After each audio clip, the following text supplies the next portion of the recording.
Assalamualaikum warahmatullahi wabarakatuh. Selamat pagi teman-teman.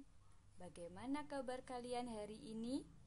Alhamdulillah, luar biasa. Allahu Akbar. Yes.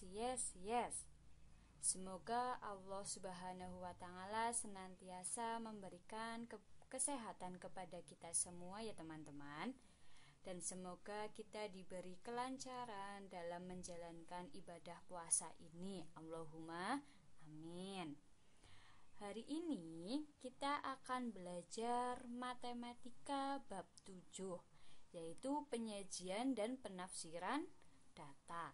Sebelum mulai pembelajaran hari ini, marilah kita buka pembelajaran hari ini dengan bacaan basmalah bersama. Bismillahirrahmanirrahim. Ya, kembali lagi di video pembahasan penyajian dan penafsiran data.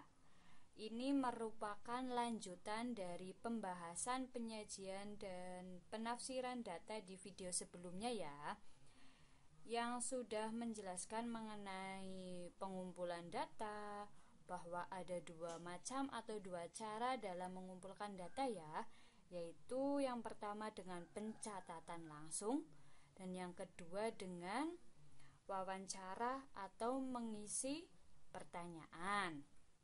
Kemudian kita juga udah belajar mengenai menyajikan data. Setelah data kita kumpulkan dan dapat disajikan dalam bentuk apa saja ya teman-teman? Masih ingat? Ya, betul. Ada bentuk tabel, diagram gambar, diagram batang, dan diagram garis. Nah, tujuan dari penyajian data ini itu untuk memudahkan membaca dan memahami data yang kita dapatkan. Nah, setelah kita udah mengumpulkan data, lalu menyajikan data. Nah, sekarang kali ini kita akan belajar membahas poin membaca dan menafsirkan data.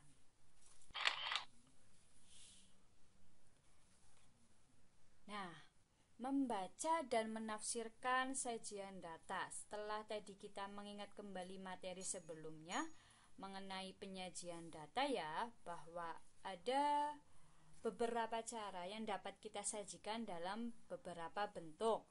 Nah, bagaimana cara membaca data yang disajikan? Membaca data berarti menyebutkan informasi yang ada pada sajian data. Kemudian setelah membaca maka kita dapat menafsirkan data. Menafsirkan data berarti mencari informasi lain yang tidak tertulis pada data. Maksudnya gimana ya, Us? Nah, emang ada informasi yang tidak tertulis pada data. Nah, nanti kita lihat, kita pelajari bareng-bareng ya.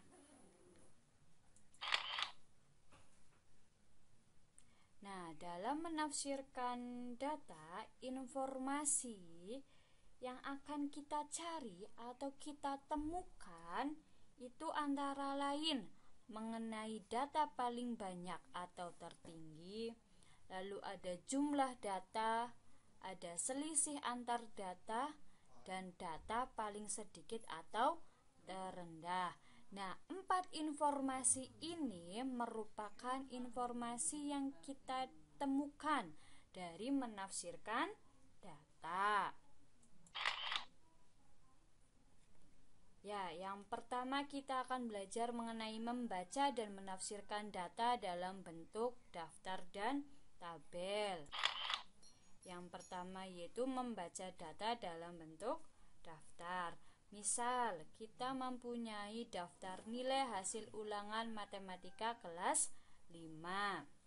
Di sini ada nilai 80, 78, 90, 80, 75, 78, 90, 100, 90, 85, 75, 78, 80, 90, 85, 75, 78, dan 65.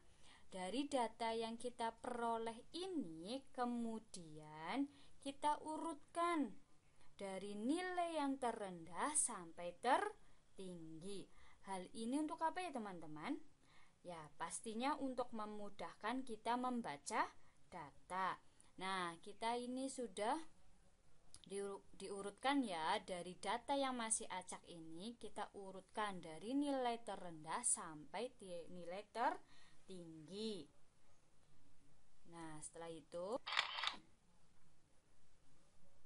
ya, setelah diurutkan, maka informasi apa ya yang kita dapatkan dari data ini? Ya, bahwa informasi yang kita dapatkan yaitu siswa yang mendapatkan nilai 65 sebanyak 1 siswa. Nih, ada 1 ya. Lalu siswa yang mendapatkan nilai 75 itu ada 3. Kita hitung 1, 2, 3. Lalu siswa yang mendapatkan nilai 78 sebanyak 4 siswa. 1, 2, 3, 4. Lalu siswa yang mendapatkan nilai 80 sebanyak 3 orang. Siswa yang mendapatkan nilai 85 sebanyak 2 orang. Siswa yang mendapatkan nilai 90 sebanyak 4 siswa atau 4 orang. Dan yang terakhir, siswa yang mendapatkan nilai tertinggi atau nilai 100 sebanyak 1 siswa.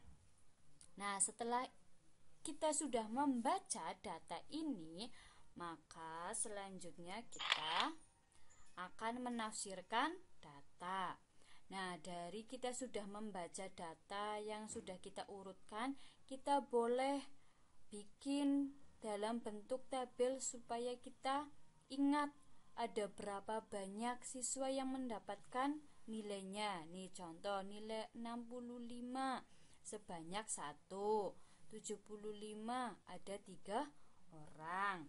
Nah, dari kita data yang sudah kita urutkan dan baca, boleh kita buat tabel ya ini untuk memudahkan menafsirkan data. Ingat tadi menafsirkan atau tafsiran data itu apa ya? Ya, tafsiran data adalah mencari informasi yang tidak tertulis pada sajian data. Nah, kita mempunyai data yang mendapatkan 65 itu ada 1 orang, terus 85 ada 2 orang. Jadi ada 1 siswa saja yang mendapatkan 65. Nah, tafsiran datanya, nilai yang paling rendah adalah 65. Lalu nilai yang paling tinggi itu ada 100. Ya, nilai paling rendah itu 65. Terus nilai yang paling tinggi ada 100. Ya. Lalu nilai yang banyak didapatkan yaitu 78 dan 90. Kita lihat dari banyaknya siswa. Pada nilai 78 itu 4. Lalu 90 juga ada 4 siswa. Nah, yang lain kan ada 3, 2. Jadi yang paling banyak itu 78 dan 90. Selanjutnya, kita juga dapat mengetahui jumlah siswa yang mendapatkan nilai 80 dan 90. Itu 80 ada berapa? 3. Yang mendapatkan 90 ada 4. Jadi jumlahnya 3 ditambah 4 sama dengan 7. Selanjutnya, dari data ini kita juga dapat mengetahui jumlah seluruh siswanya, yaitu dengan cara menghitung jumlah semua banyaknya siswa.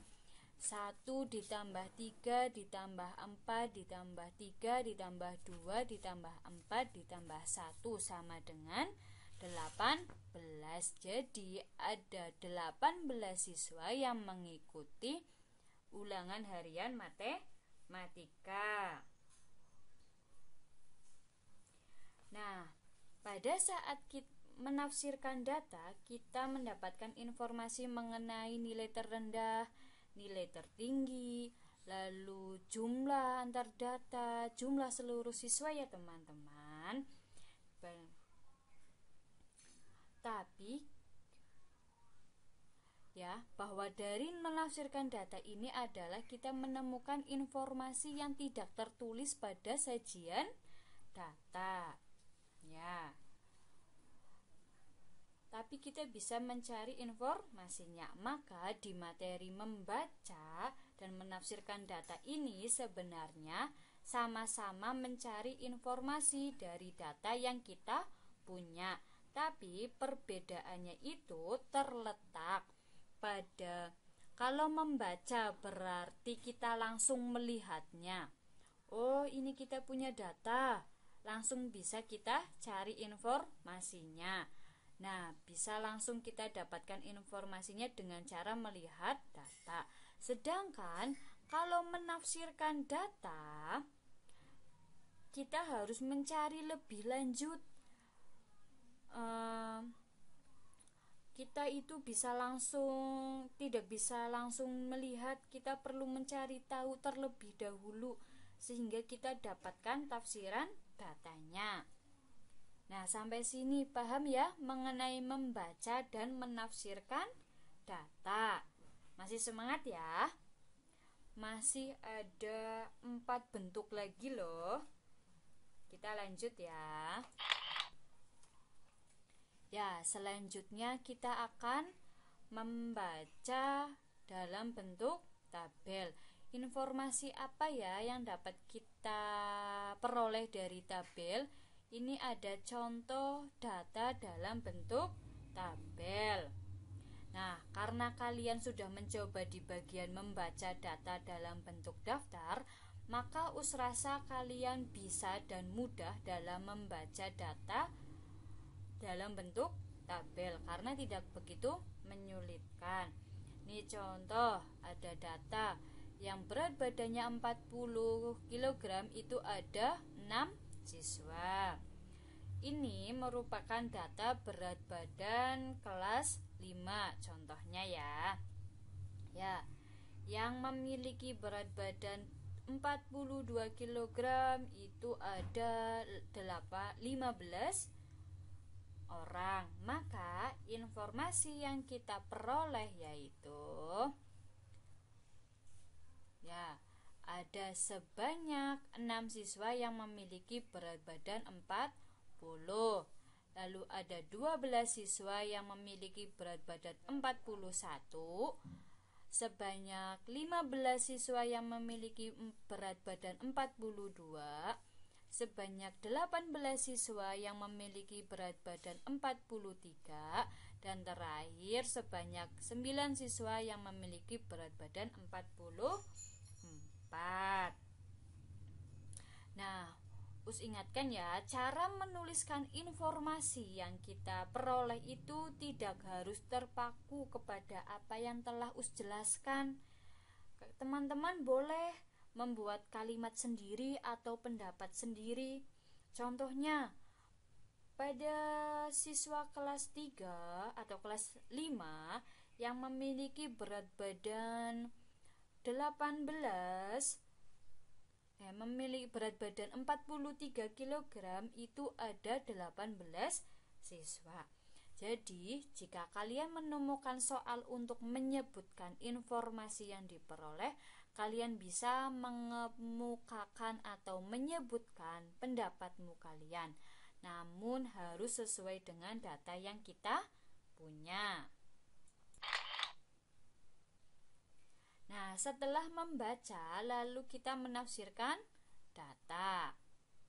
Ya, kita mulai dari tafsiran data tertinggi atau paling banyak. Kita lihat dari banyaknya siswa. Nih lihat, kita dari banyaknya siswa, Data tertinggi dapat kita lihat dengan melihat angka yang paling besar, yaitu angka 18. Angka 18 ini dimiliki oleh berat badan 43 3. Maka tertingginya ini pada nomor 4 ini berarti kita dapat simpulkan paling banyak siswa kelas 5 memiliki berat badan 43 karena dilihat dari banyaknya siswa, yaitu ada 18 siswa. Lalu ada juga paling sedikit siswa kelas 5 yang memiliki berat badan 40. Kenapa? Karena kita lihat dari di antara banyaknya siswa ini yang paling sedikit yaitu 6 siswa yang dimiliki oleh berat badan 40. Lalu selisih banyak siswa kelas 5 yang memiliki berat badan 41 kg dan 42 kg, yaitu sebanyak 3 siswa. Yang namanya selisih itu berarti dikurangi.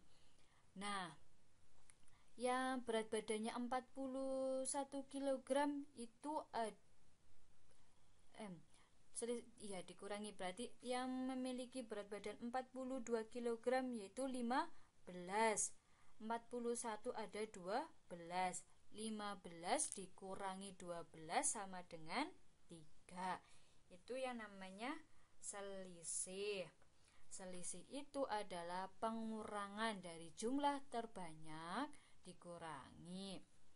Selanjutnya kita juga dapat mengetahui jumlah siswa keseluruhan, yaitu dengan cara menjumlahkan banyaknya siswa. Kalau di sini udah diketahui ya, langsung jumlahnya itu ada 60 siswa.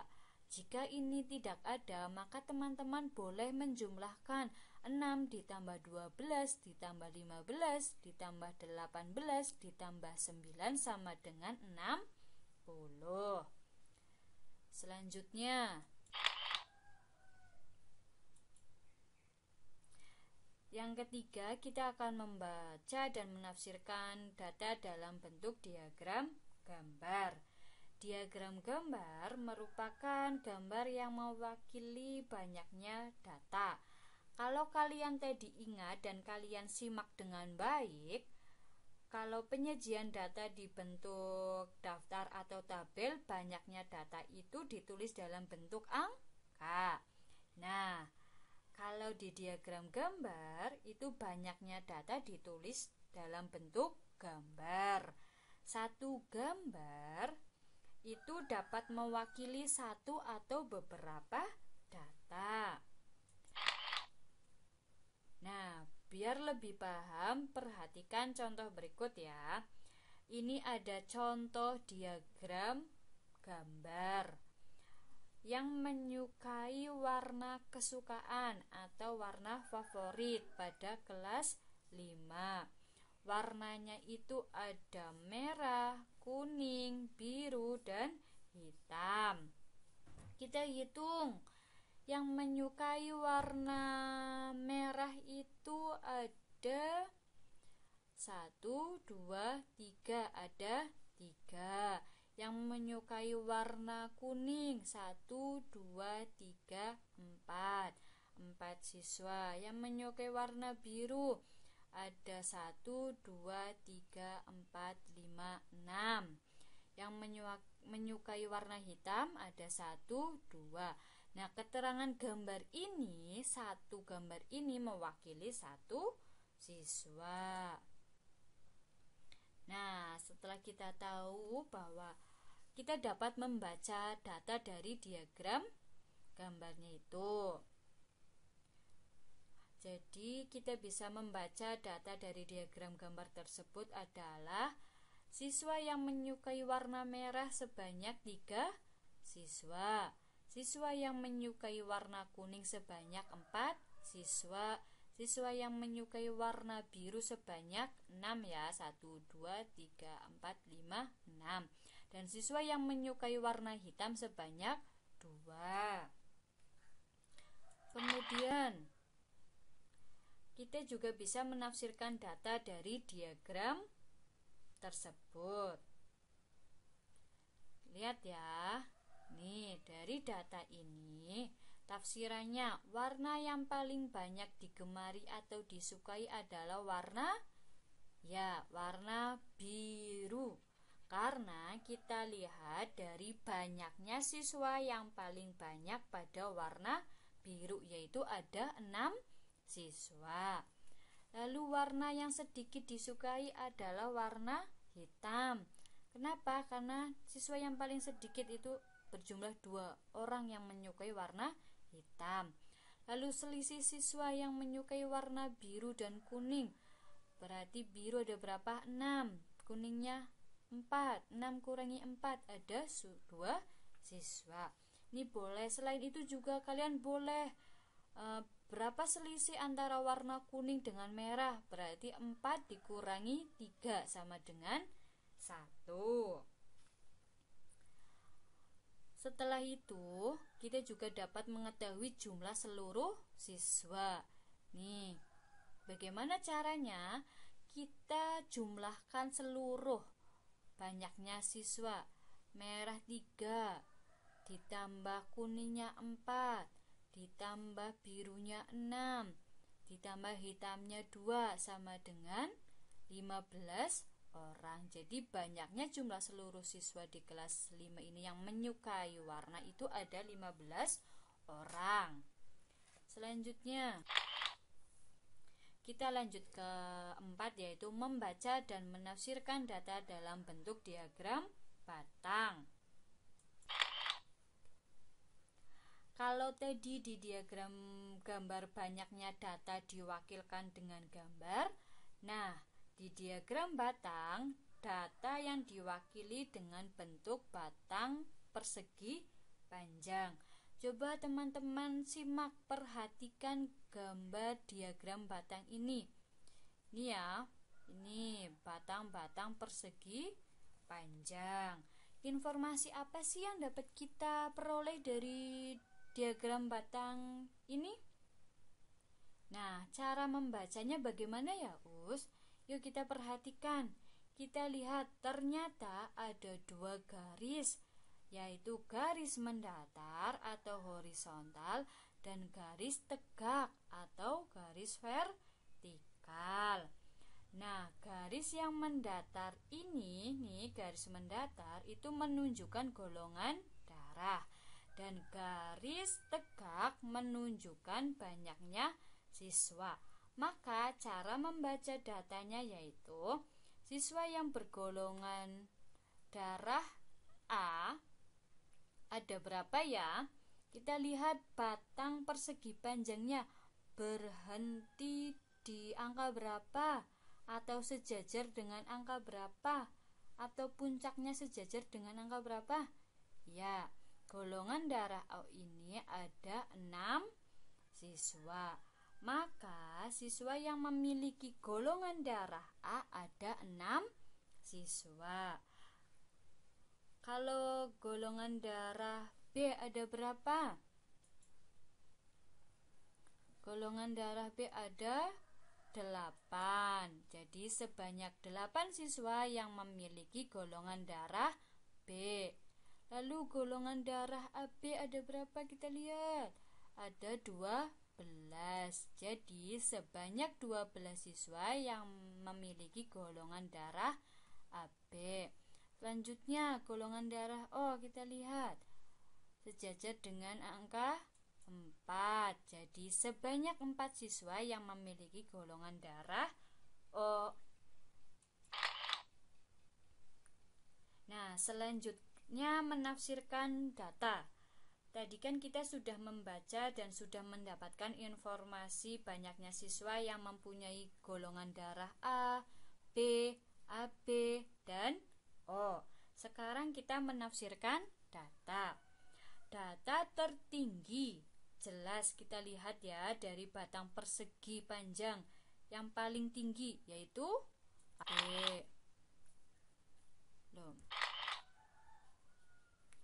Ya, data yang paling tinggi yaitu dimiliki oleh AB. Maka kebanyakan siswa di kelas memiliki golongan darah AB, atau dalam kalimat kita tulis dengan paling banyak siswa memiliki golongan darah AB. Selanjutnya yang paling sedikit atau paling rendah, yaitu dilihat dari batang ini yang paling rendah paling sedikit pada golongan darah O. Jadi paling sedikit siswa memiliki golongan darah O. Selisihnya berapa? Misal US akan menghitung selisih antara golongan darah AB dan O. Jadi golongan darah AB-nya berapa? 12 dikurangi O berapa? 4. 12 kurangi 4 sama dengan 8. Jadi selisih banyak siswa yang memiliki golongan darah AB dan O yaitu sebanyak 8 siswa. Kemudian jumlahnya kita juga boleh menjumlahkan jumlah banyak siswa yang memiliki golongan darah B dan A. B ada berapa? 8 ditambah A 6. 8 ditambah 6 yaitu berapa? Nah ini salah, ada 14. Jadi jumlah banyak siswa yang memiliki golongan darah B dan A yaitu sebanyak 14. Terakhir, menghitung jumlah siswa pada kelas itu. Berarti kita tinggal jumlahkan semua siswanya. A6, B8, AB12 dan O4. Jadi semua jumlahnya itu ada 30 siswa. Bagaimana? Paham? Ya, kita lanjut ya. Selanjutnya, membaca dan menafsirkan data dalam bentuk diagram garis. Kalau di diagram batang, banyaknya data diwakili oleh batang persegi panjang. Nah, kalau di diagram garis diwakili oleh titik-titik. Nah, titik-titik ini yang akan kemudian kita hubungkan menjadi garis lurus. Perhatikan contoh diagram garis ini. Ya, informasi apa saja ya yang dapat kita ambil dari diagram garis di atas ini? Ini misalnya adalah data banyaknya siswa yang lulus di beberapa tahun terakhir, yaitu pada tahun 2015 sampai 2019.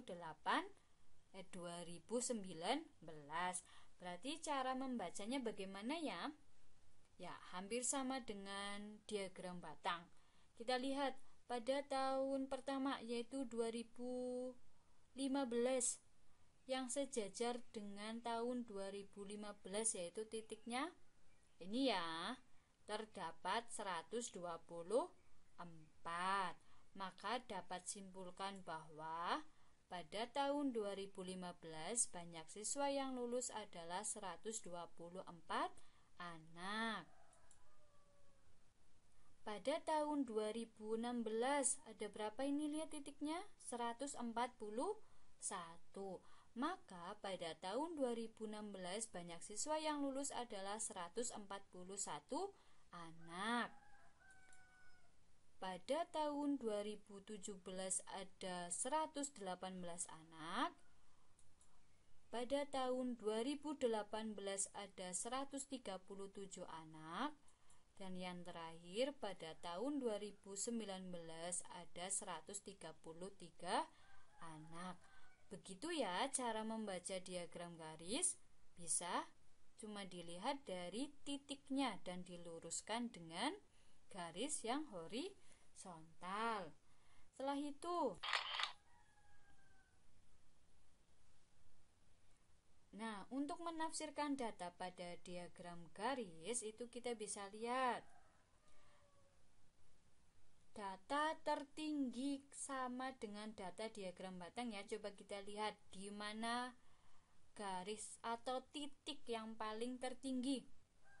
Ya betul, ada di titik 141. Nah, 141 ini menunjukkan tahun ya 2016.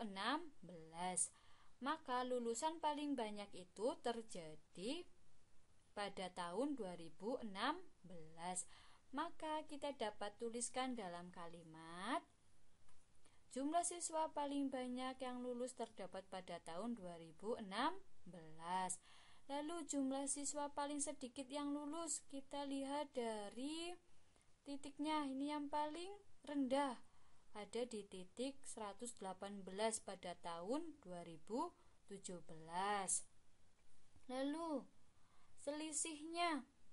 selisih banyak siswa yang lulus pada tahun 2016 dan 2018 adalah 2016 141 dikurangi 137 adalah 4 anak. Nah, selain itu, informasi yang tidak tertulis pada diagram garis yang bisa kita dapatkan apalagi ya teman-teman? Ya, coba kita lihat diagram garis. Ada kenaikan, penurunan, kenaikan, dan penurunan lagi. Maka informasi yang dapat kita peroleh adalah pada tahun 2016 ini ke tahun 2017, yaitu jumlah siswa yang lulus mengalami penurunan. Dilihat grafiknya nih, turun ya. Dan berikutnya setelah itu jumlah siswa yang lulus 5 tahun terakhir ada berapa ya? Tinggal kita jumlahkan, 124 ditambah 141 ditambah 118 ditambah 137 dan ditambah 133, semuanya ada 653 siswa. Nah, itu cara menafsirkan data dalam diagram garis. Bagaimana? Insya Allah paham ya teman-teman? Ya, teman-teman bisa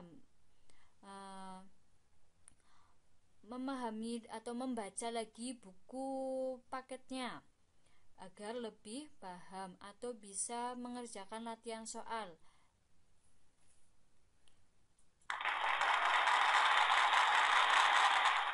Ya, alhamdulillah penjelasan membaca dan menafsirkan data pada bab 7 ini selesai. Semoga bermanfaat ya teman-teman. Terima kasih atas perhatiannya. Tetap jaga kesehatan ya. Tetap semangat. Wassalamualaikum warahmatullahi wabarakatuh.